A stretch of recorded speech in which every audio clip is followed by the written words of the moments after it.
হবে ঘরে ঘরে মা বোনদের ভোটটা চাইতে হবে, ঘরে ঘরে মা বোনদের কাছে চাইতে হবে, এবং কেন্দ্রে যাতে সকাল সকাল গিয়ে ভোটটা পড়ে সবাই যেন কেন্দ্রে যাইতে পারে সেই ব্যবস্থা করতে হবে।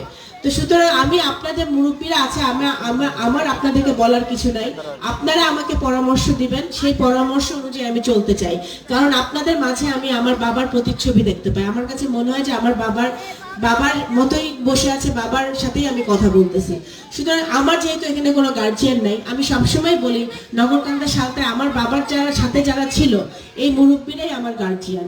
তো সুতরাং আপনারা যেই পথ দেখাবেন সেই পথেই আমি চলবো। কিন্তু আপনারাও তো বোঝেন যে ভোট কিন্তু গ্রামে রয়ে গেছে। আজকে যেখানে আসছে এখানে ভোটার আছি আমরা সবাই, কিন্তু আরো তো ভোট রয়ে গেছে গ্রামে কেন্দ্রে। সেই ভোটগুলো আমাদের গুছাইতে হবে। সময় বেশি নাই, আজকে 22 তারিখ, 10 তারিখ পর্যন্ত প্রচারণা ক্যাম্পেইন আমরা করতে পারবো, 12 তারিখে ভোট। সুতরাং আপনাদের এই কয়টা সময় যারা কৃষক ভাইরা আছেন তাদের কষ্ট হবে, সকালবেলা ওইটা কাজ বাদ দিয়া, শ্রমিক ভাইরা আছেন কাজ বাদ দিয়া ভোটের কাজ করতে হবে। আমি আপনাদেরকে কথা দিতে পারি যদি আমরা সংসদে যাইতে পারি তাইলে ইনশাল্লাহ আপনাদের এই বোন, আপনাদের যে ক্ষতিটা হইতেছে এই ক্ষতি আমি পোষাই দিব, এই ক্ষতি আমি পোষাই দিব, সমস্যা নাই। কারণ আমরা তো এই কাজ, এই কষ্ট যে 17 বছর ধরে আমরা কষ্ট করতেছি, এখনো কষ্ট করতেছি, ভবিষ্যতের একটা ভালো দিন আমরা দেখবো সেই জন্য নাকি। আমাদের এতদিন তো নিজেদের জন্য করছেন, এখন তো ছেলে মেয়ে নাতিপুতির কথা চিন্তা করি আমরা সবাই, তাই না? যে আমাদের ছেলে মেয়েদের জন্য, নাতিপুতির জন্য একটা ভালো নগরকান্দা রেখে যেতে হবে, একটা সুস্থ কাইসেল রেখে যেতে হবে, সেই জন্য আমরা কষ্ট করতেছি। তো সেইটা যদি করতে হয়, একটা উন্নয়নের নগরকান্দা, উন্নয়নের কাইসেল যদি আমাদের করতে হয়, তাহলে আমাদের ঐক্যবদ্ধ হওয়া ছাড়া কোনো উপায় নাই। এখানে ঐক্যের কথা একজন বলছে, আমরা আমাদের নিজের স্বার্থে ঐক্যবদ্ধ হওয়া উচিত। আমি মনে করি আপনাদের বোন হিসেবে আমি অনুরোধ করব এই দল পক্ষ দলাদলি গুতাগুতি বাদ দিয়া নিজেরা ঐক্যবদ্ধ হন, যাতে আমরা ইনশাল্লাহ আগামী দিনে একটা ভালো নগরকান্দা, ভালো কাইসেল আমরা করতে পারি, সেই আশায়। আরেকটা কথা আমি বলতে চাই, সেটা হচ্ছে যে আমার বাপ সবসময় সৎ পথে থাকছে, ন্যায়ের পথে থাকছে, এই জন্য তার শত্রু বেশি ছিল।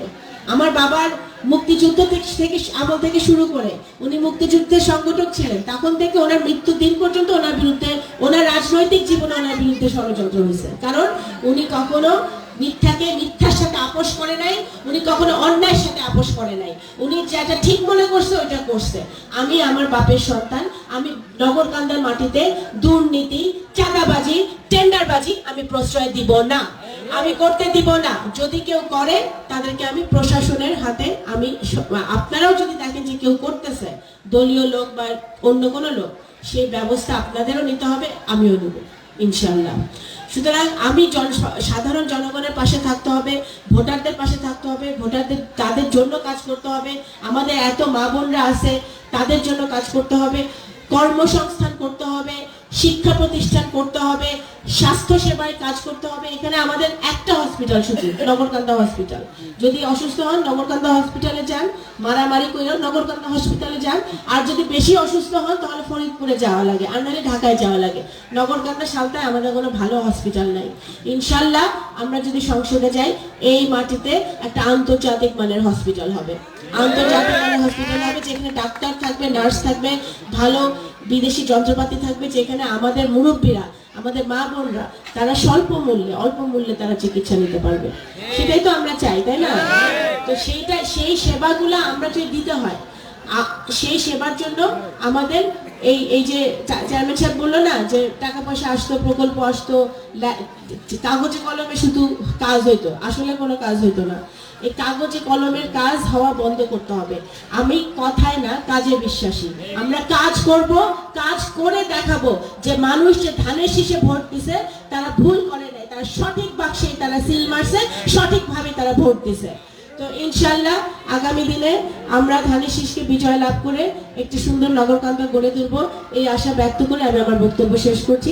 আপনারা আমার জন্য দোয়া করবেন যাতে আমি আপনাদের পাশে থাকতে পারি, আপনাদের জন্য কাজ করতে পারি, আপনাদের পাশে আল্লাহ তাআলা আমাকে রাখে। আসসালামু আলাইকুম।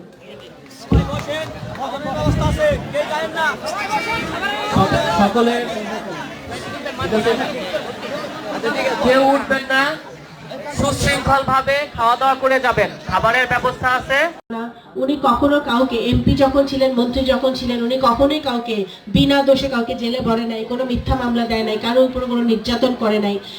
সবচেয়ে বড় কথা, বরঞ্চ উল্টা, বরঞ্চ যে তার বিরুদ্ধে পার্টি ছিল, বিরুদ্ধে লোক ছিল, তাদের কাছে আগে করে দিচ্ছে তার কাছে গেলে। তো সেটাই কিন্তু তার মনটা ছিল সমুদ্রের মতো, সাগরের মতো বড়, কলিজাটাও ছিল সাগরের মতো বড়। উনি অত্র এলাকা সেবা করে গেছে, জনগণের সেবায় উনি নিয়োজিত ছিলেন। আজকে ওনার সন্তান হিসেবে আমার যেহেতু কোনো ভাই নেই, আপনারা জানেন, এই 18 বছর ধরে আমি চেষ্টা করতেছি মানুষের পাশে থাকার, মানুষের জন্য কাজ করার, আপনাদের পাশে থাকার। এই কাইসেলেও আমি বহুবার আসছি। এই যে মানুষ বলে যে কাইসেলে আওয়ামী লীগের ভোট বেশি, বা 14 আওয়ামী লীগের ভোট বেশি, বলে না আওয়ামী লীগ অধ্যুষিত এলাকা। তা আমার আব্বা যখন এই অত্র এলাকার মানুষের জন্য করছে, সে কিন্তু দেখে নাই যে কাইসেলা 14 আওয়ামী লীগের ভোট বেশি। সে দেখছে আমার কাইসেলের মানুষ, আমার 14 মানুষ, আমার কাজ করতে হবে ওদের জন্য। তো সুতরাং উনি কিন্তু কখনোই কোনো দল মতের মধ্যে কোনো ভেদাভেদ উনি করেন নাই। আমি এইটা দেখেই বড় হয়েছি। আমার কাছে মনে হয় যে আমার আর আপনাদের মধ্যে সবচেয়ে বড় পরিচয় হচ্ছে যে আমরা আত্মার সম্পর্ক, মাটির সম্পর্ক, হৃদয়ের সম্পর্ক। এই সম্পর্ক 12 তারিখে যে নির্বাচনের জন্য আমরা আজকে মিটিং করতেছি, এই 12 তারিখে নির্বাচন আসবে, আবার চলে যাবে। 12 তারিখের পরেও কিন্তু যেটা চেয়ারম্যান সাহেব বক্তব্যে বললেন, 12 তারিখের পরে শেষ না, 12 তারিখের পরে আমাদের কাজ শুরু হবে। সেই কাজ শুরু হবে, সেই কি কাজ? সেটা হচ্ছে নগরকান্দা সালতার উন্নয়নের কাজ, কাইসেল ইউনিয়নের উন্নয়নের কাজ। হাফিজ তার বক্তব্যে বলেছে, হ্যাঁ আমি সব জায়গায় যে আমি উঠান বৈঠকগুলো এখন শুরু করেছি আজকে থেকে আল্লাহর নাম নিয়ে, আমি সব জায়গা থেকে মানুষের সমস্যা শুনতে চাই। ও যেটা বলেছে যে আপনাদের অত্র এলাকায় পানির সমস্যা, বিশুদ্ধ পানির সমস্যা, আপনাদের এখানে পাইলট স্কুলের সংস্কার করতে হবে, সমস্যা আছে, রাস্তাঘাটের সমস্যা। 17 বছরে কি হয়েছে ওই আলাপে আমি যাইতে চাই না।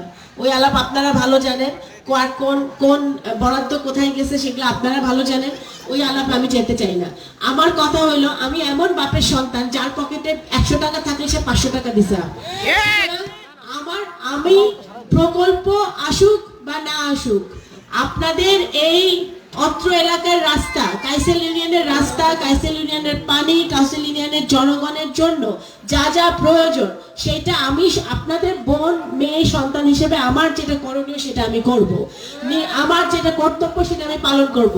12 তারিখে আপনারা, আমরা জয় হইলে ভালো, পরাজয় হইলেও করব, জয় হইলেও করব, এই কাজগুলা অবশ্যই করতে হবে। আমি সেটা কথা দিতে পারি আপনাদেরকে।